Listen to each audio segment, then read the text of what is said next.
Hi நேயர்களே, இன்றைக்கி நான் முட்டை குழம்பு வைக்க போகிறேன். எப்படி பண்ணுறது பார்க்கலாம்.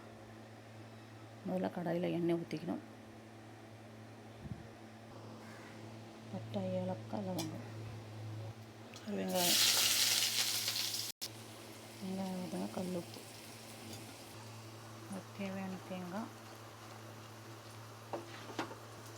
தக்காளி,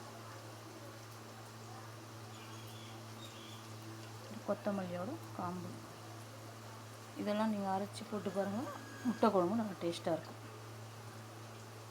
பாருங்கள், வெங்காயம் நல்லா வதங்கிச்சு. அரை ஸ்பூன் இஞ்சி பூண்டு பேஸ்ட்டு, அரை ஸ்பூன் மஞ்சள் பொடி, அரை ஸ்பூன் மிளகாத்தூள்,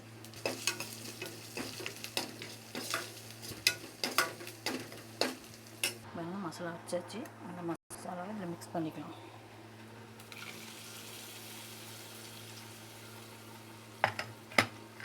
நல்லா கலந்து விட்டுருங்க.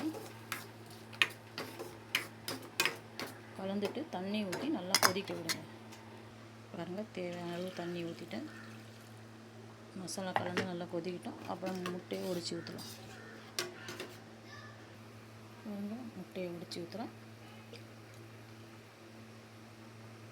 அதே மாதிரி 3 முட்டையை போட்டுடலாம். பாருங்கள், 3 முட்டையும் போட்டாச்சு. நல்லா கொதித்து எண்ணெய் பிரிஞ்சு மேலே வந்தோடனே கேஸ் ஆஃப் பண்ணிடலாம். முட்டை குழம்பு ஆயிடுச்சு.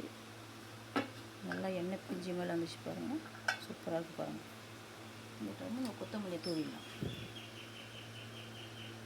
தூவிட்டு 2 செகண்ட் வச்சுட்டு கேஸ் ஆஃப் பண்ணிடலாம்.